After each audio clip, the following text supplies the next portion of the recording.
আল্লাহ আমার রব, এই রবি আমার সব।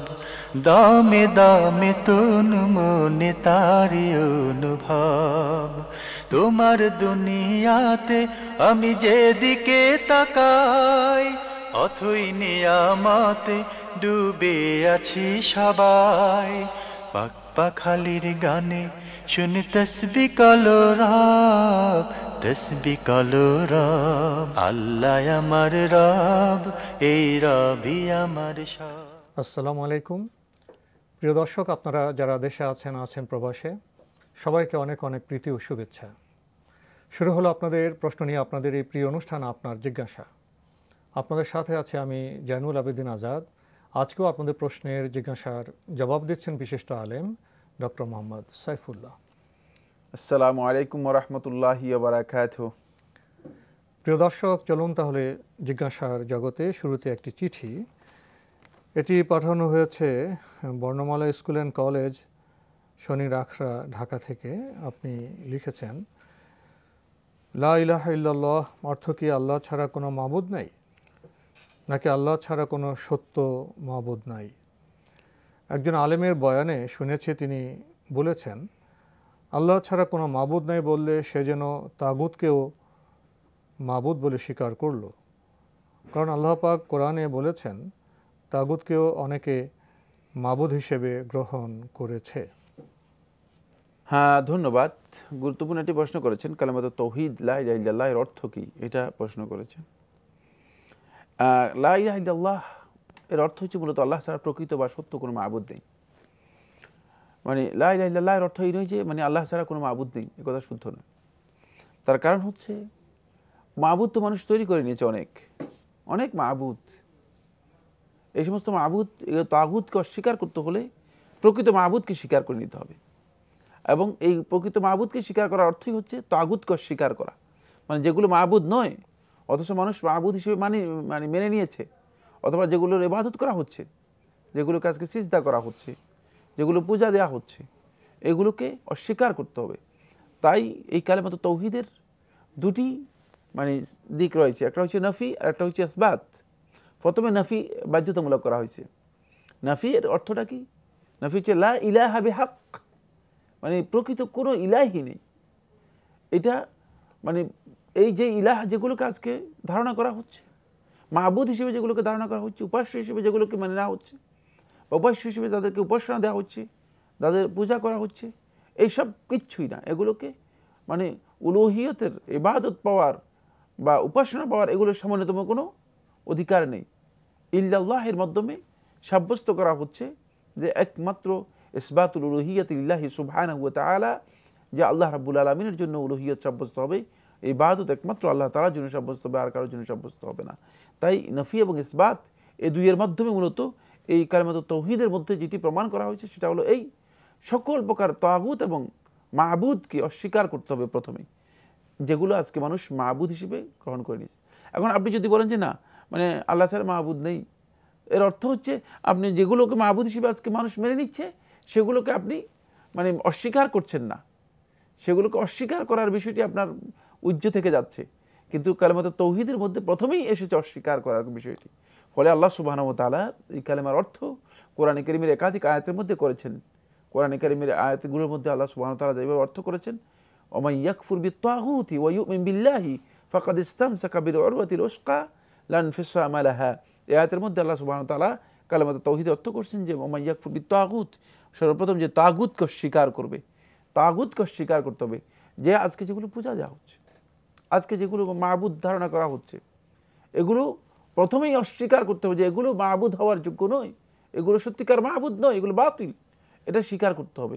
এগুলোর বতলান, এগুলো যে সত্যিকার অর্থে বাতিল, গ্রহণযোগ্য নয়, এটা যখন স্বীকার করা হবে তখনই আপনি আল্লাহ রাব্বুল আলামিনের প্রকৃত উলুহিয়তের বিষয়টি সাব্যস্ত করতে পারবেন যে একমাত্র মূলত ওলামায়ে কেরাম এই কালেমার অর্থের মধ্যে এই সূক্ষ্ম পার্থক্যটি উল্লেখ করেছেন। শেখুল ইসলাম ইবনে তাইমিয়া রাহমাতুল্লাহ আলাইহি এই বিষয়টি বিস্তারিত আলোচনা করেছেন তার মাজমু ফাতাওয়ার মধ্যে, এবং অধিকাংশ আহলুত তাহকিক এই বিষয়টি নিয়ে এভাবে বিশ্লেষণ করেছেন। কারণ যদি এই সূক্ষ্ম পার্থক্য না করা হয়ে থাকে তাহলে যে সমস্ত তাগুতকে আজকে, যে সমস্ত মাবুদ হিসেবে আজকে পৃথিবীর মধ্যে নিজেরা এস্টাবলিশড হয়ে আছে অথবা এস্টাবলিশ করার চেষ্টা করা হচ্ছে, তাহলে সেগুলোকে অস্বীকার করার বিষয়টি উজ্জ্ব থেকে যাবে, স্পষ্টভাবে এই কালেমাতে তাওহীদের মধ্যে আসবে না। আপনি আরও লিখেছেন, থুতুর মতো কি নাকের শ্লেষাও পশ্চিম দিকে ফেলা হারাম? না, হাদিসের মধ্যে শুধু থুতুর কথা এসেছে, সুতরাং নাকের শ্লেষা এই বিষয়টি এর মধ্যে অন্তর্ভুক্ত হবে না, এখানে কিয়াস বৈধ নয়। আরও লিখেছেন, হারাম শরীফে একটি গুনাহ কি লক্ষ গুনাহের মতো, এ কথা কি ঠিক? রাসূলুল্লাহ সাল্লাল্লাহু আলাইহি ওয়াসাল্লাম এই মর্মে কোনো হাদিস সাব্যস্ত হয়নি। তবে মানে মসজিদে হারামের মর্যাদা এবং হারাম এলাকার মর্যাদার ব্যাপারে সালফে সালেহীন এই কথা মনে করতেন যে এখানে যেভাবে সওয়াবের মানে আধিক্য রয়েছে, ঠিক সেভাবে এখানে কোনো অপরাধ বা অন্যায় যদি করে থাকে তাহলে তার অপরাধটুকু বেশি, যেটা কোরআনে কারীমের মধ্যে আল্লাহ সুবহানাহু ওয়া তাআলা ইঙ্গিত দিয়েছেন, নুযিকহু বিআযাবিন আলীম। যে ব্যক্তি এই মানে হারামের মধ্যে এই ধরনের অন্যায়, ইলহাদ এবং কুফরি কাজে লিপ্ত হবে, নুযিকহু বিআযাবিন আলীম, তাকে যন্ত্রদায়ক শাস্তি তাকে আমরা আস্বাদন করাবো, এটা আল্লাহ সুবহানাহু ওয়া তাআলা বলেছেন। তাই এই আয়াত থেকে এটা বোঝা যাচ্ছে যে মূলত এখানে শাস্তিও মানে ভয়াবহ হবে। তবে শাস্তি ভয়াবহ হওয়ার অর্থ এই নয় যে শাস্তি 1,00,000 গুণ বেশি হবে।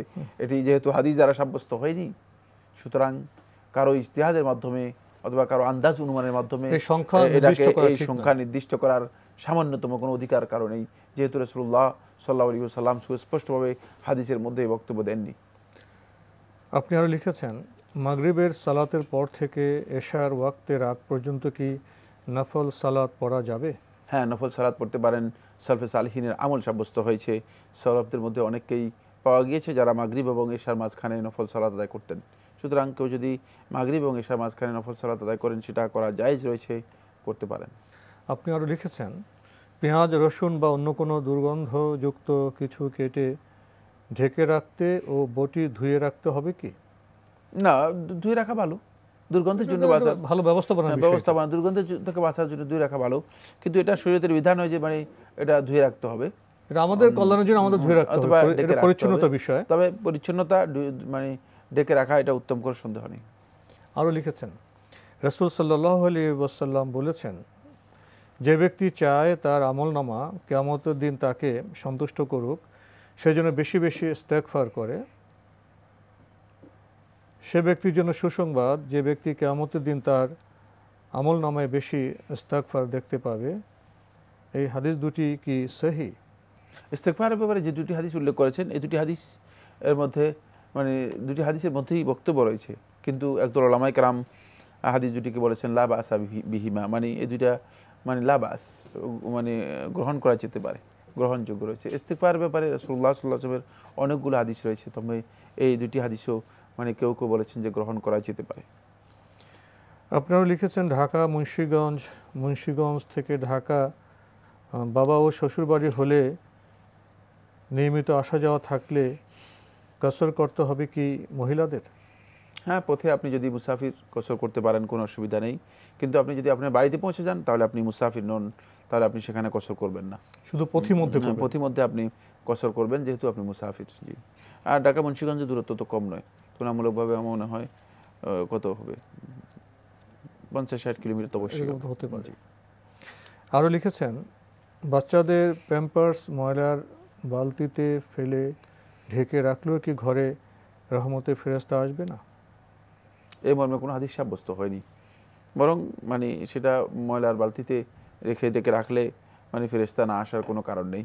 মানে দুর্গন্ধের কারণে হয়তো ফেরেশতা অপছন্দ করতে পারে, সেটাও ঠিক বলেছেন, কিন্তু এই মর্মে কোনো হাদিস সাব্যস্ত হয়নি। এর ব্যবস্থাপনার বিষয়ে প্যাম্পার্স তো বালতিতে রাখা হয়, ঢেকে আর এছাড়াও মানে আপনি প্যাম্পার্স যদি খোলা জায়গায় রাখা তাহলে তো ঘরের মধ্যেই দূষিত পরিবেশ তৈরি হয়, দূষিত পরিবেশ তৈরি হয়, এবং একটা নির্দিষ্ট সময় পর্যন্ত আবার ফেলে দেওয়া হয় দূরে। জি। আরও লিখেছেন, সাদকা গুনাহসমূহকে এমনভাবে নিভিয়ে দেয় যেমন পানি আগুনকে নিভিয়ে দেয়। এই হাদিসটি কি সহিহ? জি, হাদিস সহিহ হাদিস। এখন এই সাদকার মধ্যে কি পড়বে? সকল প্রকার সদকা এর মধ্যে অন্তর্ভুক্ত, যেগুলো সদকা জারিয়া হতে পারে, সদকা জারিয়া ছাড়াও হতে পারে, যে কোনো ধরনের দান অল্প কিছু সাহায্য হতে পারে, সামান্য একবেলা খাবারও হতে পারে। খাবার সদকা ব্যাপক। সদকার মধ্যে আপনি মানে মুখের একটা কথাও সদকা হতে পারে, কাউলু মারুফ উপকারে করলেন সদকা, মানে আপনি একজনকে একটা ভালো কথা বললেন, সেটাও কিন্তু সদকার মধ্যে অন্তর্ভুক্ত, জীবনে উপকার, যেহেতু তার জীবনে উপকার আসতে পারে। সদকার কথাটি অনেক ব্যাপক অর্থবোধক, এবং সদকার মধ্যে অনেক জিনিস অন্তর্ভুক্ত হতে পারে। একজনকে রাস্তা দেখে দিলেন, এটাও সদকা। শুধুমাত্র ব্যাপক বিষয়, শুধুমাত্র এক বন্ধুর অন্তরের মধ্যে মানে আপনি মানে একটু আনন্দ, মানে কোনো কথার মাধ্যমে হতে পারে, অন্য কোনো মাধ্যমে আনন্দ ঢুকালেন, এটা সদকার মধ্যে অন্তর্ভুক্ত না। শুধু টাকা দেওয়ার নাম সদকা নয়, একটি কল্যাণের দৃষ্টিভঙ্গি, যে কোনো ভাবে করা যায় সদকার। জি। এবার আমাদের হাতে একটি ইমেল, এটি পাঠিয়েছেন জাহিদ হাসান। লিখেছেন, I am Zahid Hasan, professionally marine engineer. As a mariner, I need to travel worldwide through sea by ship. But when I am in voyage in sea for maybe 20 to 40 days to reach one country to another country, my question is, am I permitted to offer my prayer as qasr, or I need to offer it normally? আপনি যতদিন পর্যন্ত মানে আপনি শিপে থাকবেন এবং আপনি মুসাফির অবস্থায় থাকবেন, ততদিন পর্যন্ত আপনি কসর করতে পারেন, এতে কোনো অসুবিধা নেই। আপনার জন্য এই কসর করা বৈধ, যেহেতু আপনি মুসাফির অবস্থায় থেকে যাচ্ছেন, কারণ সেখানে আপনি সুনির্দিষ্ট কোনো মানে গন্তব্যে আপনি যাচ্ছেন, আপনি সাগরে ঘুরে বেড়াচ্ছেন 20 থেকে 40 দিন। সুতরাং এটি মানে এই অবস্থা আপনি সবসময় মুসাফির হিসেবে থাকবেন, আপনার জন্য কসর করা বৈধ। যেমনিভাবে কসর করা বৈধ, ঠিক তেমনিভাবে আপনার 2 ওয়াক্ত সালাত একসাথে আদায় করা আপনার জন্য বৈধ। জোহর এবং আসর আপনি একসাথে আদায় করতে পারবেন, পরে মাগরিব এবং ইশা আপনি একসাথে আদায় করতে পারবেন, যদি আপনি মানে আপনি মনে করেন যে আপনার কাজের ব্যস্ততার কারণে হয়তো মানে সুযোগ পাবেন না, আপনি একসাথে আদায় করতে পারেন, দুইটাই আপনার জন্য বৈধ। প্রিয় দর্শক, এবার আমাদের হাতে আরও একটি ইমেল, এটি পাঠিয়েছেন জেনিফা মগবাজার, ঢাকা থেকে। লিখেছেন, ড্রিঙ্কিং কফি ইজ হালাল অর হারাম? কফি তো আসলে একটা মানে এটা পানীয়, এবং এটা একটা এক ধরনের এ থেকে তৈরি করা হয় থাকে, এটাকে কি বলে মানে গুটি গুটি হয় আর কি, গুটি মানে দানা থেকে তৈরি করা হয় থাকে, এবং এই দানাটা মানে যদি আপনি কাঁচা খান সেটাও জায়েজ, আর এটা যদি আপনি মানে সিদ্ধ করে খান, গুঁড়ি করে খান, সেটাও জায়েজ, এবং এর মধ্যে কোনো ধরনের নিষিদ্ধ কোনো বিষয় নেই, কারণ এর মাদকতার কোনো অংশ এই কফির মধ্যে নেই। দর্শক, আমাদের হাতে আরও একটি ইমেল, এটি পাঠিয়েছেন Mohammad Muktar Rahman, New York, USA থেকে। আগের ইমেল আপনার আরও প্রশ্ন রয়ে গিয়েছিল। Some of us we use surma in our eyes, এটা কি ঠিক আছে? চোখে সুরমা লাগানো জায়েজ না? জায়েজ নয়, লাগাতে পারেন। নবী সাল্লাল্লাহু আলাইহি ওয়াসাল্লাম সুরমা লাগিয়েছেন মর্মে একটি রিওয়ায়াত পাওয়া গিয়েছে। সুতরাং কেউ যদি সুরমা ব্যবহার করেন তিনি করতে পারেন, এটি না জায়েজ নয়। আপনি সবশেষে লিখেছেন, should we recite Sana every time we start the Salah, like every 4 rakah, 2 rakah? কি বলতে চাচ্ছেন? প্রতি রাকাতে যে 4 রাকাত নামাজ পড়েন বা 2 রাকাত নামাজ পড়েন, প্রতি রাকাতের শুরুতে কি সানা পড়তে হবে? রাকাত যখন শুরু হবে তখন সানা পড়তে হবে না। আপনি সালাত যখন শুরু করবেন তখন সানা পড়বেন, প্রত্যেক রাকাতে নয়। মানে না, যখন সালাত তাকবীরে তাহরিমার পরে সালাত যখন শুরু করবেন তখন আপনি সানা দিবেন। এটাকে দোয়াউল ইফতিতাহ বলা হয় থাকে। সানা যেটা আছে দোয়াউল ইফতিতাহ, মানে সালাত শুরুয়ের দোয়া, সালাত শুরুয়ের দোয়া যেটা রয়েছে সেটা আপনি সালাত যখন শুরু করবেন তখন পড়বেন, প্রত্যেক রাকাতে নয়। প্রত্যেক রাকাতে আপনি সূরা ফাতিহার মাধ্যমে শুরু করবেন, আর সূরা ফাতিহা শুরু করবেন বিসমিল্লাহির রহমানির রহিম বলেই। প্রিয় দর্শক, এবার আমাদের হাতে একটি চিঠি, এটি পাঠিয়েছেন নূরমহল বেগম, উত্তরখান, ঢাকা থেকে। আপনি লিখেছেন, আমি আপনাদের অনুষ্ঠানের একজন নিয়মিত দর্শক, মাঝে মাঝে জিজ্ঞাসাও করে থাকি। আমার একটি প্রশ্নের জবাব আপনারা দিয়েছিলেন, কিন্তু আমি আরও একটু জানতে চেয়েছিলাম। আল্লাহ যার মৃত্যু দিলেন, কিন্তু মানুষ তার একটি চোখ বা অন্য কোনো অঙ্গ জীবন্ত মানুষের শরীরে লাগিয়ে দিল, যা বছরের পর বছর বেঁচে থাকলো, এ বিষয়ে হাদিস কোরআনে কিছু উল্লেখ আছে কি? না, এই বিষয়ে হাদিস কোরআনের মধ্যে সুস্পষ্টভাবে কোনো বক্তব্য দেয়া হয়নি, কিন্তু আল্লাহ সুবহানাহু ওয়া তাআলা মানুষদেরকে সৃষ্টি করেছেন, এবং মানুষের যেই অর্গানগুলো রয়েছে এগুলোকে আল্লাহ সুবহানাহু ওয়া তাআলা সৃষ্টি করেছেন, কিন্তু এই অর্গানগুলো আর মৃত্যু এর মধ্যে পার্থক্য হচ্ছে এখানে যে মানুষের অর্গানগুলো মানে মৃত্যুর কিছু পরও মানে তার যে সজীবতা আছে, মানে প্রাণচাঞ্চল্যতা আছে, সেটা কন্টিনিউ করে। ফলে ওই সময় এই অর্গানগুলো যদি একজনের কাছ থেকে আরেকজনের কাছে ট্রান্সফার করা হয়, তাহলে সেখানে সেটা আবার কাজ করতে পারে, সেটা মানে সেখানে মানে নতুনভাবে কন্টিনিউ করতে পারে। এটা মানুষ প্রমাণ করেছে, এটা বিজ্ঞানের মাধ্যমে প্রমাণিত হয়েছে। সুতরাং যদি মানুষের প্রয়োজন দেখা দেয়, এই প্রয়োজনের অবস্থায় মানুষের এই কাজটি করার ব্যাপারে আধুনিক যুগের ওলামায়ে কেরাম যখন এই মাসআলার মুখোমুখি হলেন, তখন তারা এই বিষয়ে গবেষণা করলেন। গবেষণা করে তারা দেখলেন যে যদি সুনির্দিষ্টভাবে কোনো ব্যক্তির মানে কোনো প্রয়োজন দেখা দেয়, যেমন একজনের কিডনি নষ্ট হয়ে গিয়েছে, এখন তার কিডনির প্রয়োজন, তাকে এই কিডনি যদি দেয়া যায় তাহলে এই ব্যক্তি উপকৃত হবে এবং তার হয়তো মানে আরও কিছুদিন মানে তার মানে কিডনির যে সমস্যা রয়েছে সেই সমস্যা থেকে বাঁচতে পারবে, জীবনযাপনটা সহজ হবে। এখানে জীবন মৃত্যুর ফয়সালা তো আল্লাহ তাআলার কাছে, একথা কারোর অধিকার নেই যে সে বলতে পারো যে না কিডনি দিলেও সে হয়তো বাঁচতেও পারে, নাও বাঁচতে পারে, কিন্তু তার জীবনযাপনের বিষয়টি সহজ হবে। একটি প্রচেষ্টা। আরেকজনের চোখ নষ্ট হয়ে গেছে দুটি, এখন যদি তার একটা চোখ দেয়া যায়, সুনির্দিষ্টভাবে সে ব্যক্তি উপকৃত হবে। যদি এটি প্রমাণিত হয় তাহলে এই ক্ষেত্রে ওলামায়ে কেরাম বলেছেন যে এটি দেয়াটা মানে এখানে জায়েজ, সুনির্দিষ্টভাবে কোন ব্যক্তির সুবিধা মানে কল্যাণের জন্য। কারণ হলো মানে একজন ভাইয়ের উপকার করার যদি কোনো সুযোগ থাকে, স্কোপ থাকে, রাসূলুল্লাহ সাল্লাল্লাহু আলাইহি ওয়াসাল্লাম বলেছেন ফালিয়াফআল, সে যেন এই কাজটি করে, মানে এই কাজটি করার সুযোগ থাকে, সুযোগ থাকলে সে কাজটির জন্য করে। আর এর মাধ্যমে যেহেতু মানে এই লোকের প্রয়োজনটা মেটানো সম্ভব হচ্ছে, এই জন্য একদল উলামায়ে কেরাম বলেছেন যে সুনির্দিষ্টভাবে কোনো ব্যক্তির সমস্যার সমাধানের জন্য জরুরতের পর্যায়ে নিয়ে গিয়ে এই মাসআলার ক্ষেত্রে তারা বলেছেন যে এটি করা জায়েজ রয়েছে। এখানে ফার্টিলাইজেশন যেটাকে বলা হয় এটা বৈধ, এটি করা জায়েজ, না জায়েজ নয়, তবে সুনির্দিষ্ট হতে হবে, অনির্দিষ্টভাবে নয়। কিন্তু মানে এখানে আপনি যেটা বলেছেন সেটা হচ্ছে এই মৃত্যু কিন্তু হয়ে গিয়েছে, এখন তার এই অর্গানটা মানে তার দেহ থেকে বের করে ফেলার পর ওই রূহ তো নেই, না এটা অন্য সত্তা, অন্য ব্যক্তি, অন্য রূহে যাবে, এটা অন্য সত্তার মানে মধ্যে কাজ করতেছে, অন্য প্রাণে যাবে। ওই বস্তুর মানে মানে তার যে সজীবতাটা, ওই সজীবতাটা আরেকটা রূহ কি করতেছে, সেটাকে মানে মানে এটাকে সজীব করে রেখেছে, এছাড়া আর কিছুই নয়। কারণ এখানে আর রূহের কোনো অবকাশ নেই, যেহেতু রূহ দেহ থেকে বিচ্ছিন্ন হয়ে যাওয়ার পর মূলত প্রত্যেকটি অঙ্গই মানে মূলত তার মানে মৃত্যু হয়ে গিয়েছে, রূহ থেকে দেহ থেকে বিচ্ছিন্ন হয়ে গিয়েছে। সুতরাং এখানে মৃত্যুর ব্যাপারেও কোনো ধরনের মানে অসুবিধা নেই, আর অর্গানকে ট্রান্সফার করার ব্যাপারেও মানে সেখানেও কোনো ধরনের অসুবিধা নেই।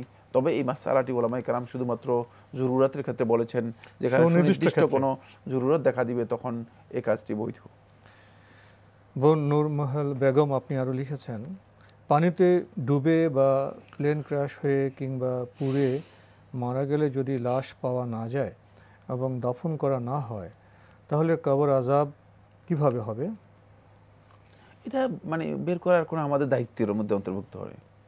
কবর আযাব দায়িত্ব যিনি, তিনি কবর আযাব দেবেন।